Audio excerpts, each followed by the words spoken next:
Et accueillant, c'est exactement ce que le Centre de santé autochtone de Tiohtià:ke s'efforce de faire, surtout lorsqu'on le compare aux approches traditionnelles en matière de soins de santé.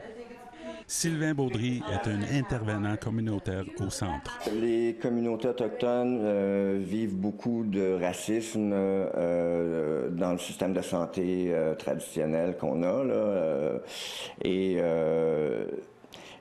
il y a des barrières de langue, il y a des barrières de coutumes, de culture, qui font en sorte que les communautés autochtones ne se sentent pas confortables dans les soins de santé nord-américains ou western. Originaire de la nation Cri de Mistassini, la présidente du centre santé, Ginette Longchap, a elle-même connu de mauvaises expériences avec le système médical. Elle aussi s'est tournée vers le centre santé autochtone pour obtenir des soins. Elle dit avoir été réconfortée par le traitement qu'elle a reçu, en commençant par l'accueil à la porte d'entrée. J'ai beaucoup senti le respect. J'ai senti que j'étais entendue. On prenait le temps de m'expliquer parce que moi-même, j'ai un médecin. Puis je me sentais pas écoutée. Je me sentais un peu comme 5 minutes, tu rentres et tu sors. Mais ici, on peut prendre le temps de parler avec un médecin puis de vraiment expliquer là, nos inquiétudes. Donc, il y a 1 an que le Centre de santé autochtone de Tiohtià:ke a ouvert ses portes dans l'ouest de Montréal. Il offre des services médicaux et de santé dans un environnement culturellement sûr et approprié, avec des services traditionnels et non traditionnels dans une variété de langues pour aider les patients autochtones à se sentir plus à l'aise.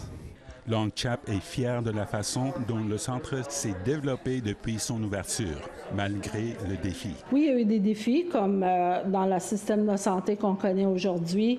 On rencontre des problèmes un peu partout là, dans les réseaux de la santé, comme le sous-financement, le manque de médecins pour la population. Et c'est beaucoup ressenti, surtout pour la population autochtone, qui est très problématique en ce moment. Baudry indique que l'une des caractéristiques de la clinique est sa variété d'options. Il y a un médecin sur place le mercredi, tandis que le jeudi est réservé aux soins familiaux inuits. La clinique fournit des produits de réduction des méfaits aux consommateurs de drogue, tels que des syringes et des pipes propres. Et des conseillers en toxicomanie et en santé mentale sont présents sur place. Entre-temps, le centre s'efforce de développer de ces services que les patients n'ont pas l'habitude de voir dans la clinique traditionnelle, comme des cours de yoga, des installations de l'art et l'artisanat.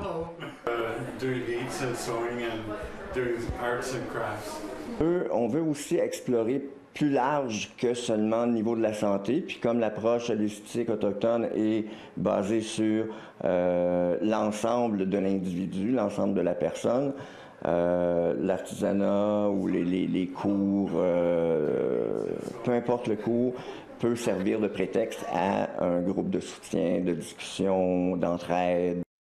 Ces programmes ne sont pas encore en place, mais ils arrivent. Et Longchap est heureuse de célébrer les accomplissements de la première année. Puis je suis très contente de voir le succès qu'on a eu dans la dernière année.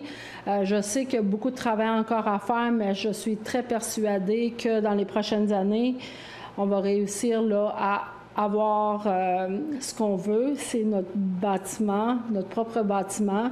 C'est une vision qu'on a et on va réussir à l'avoir. Il faut juste travailler fort là, pour pas lâcher le morceau.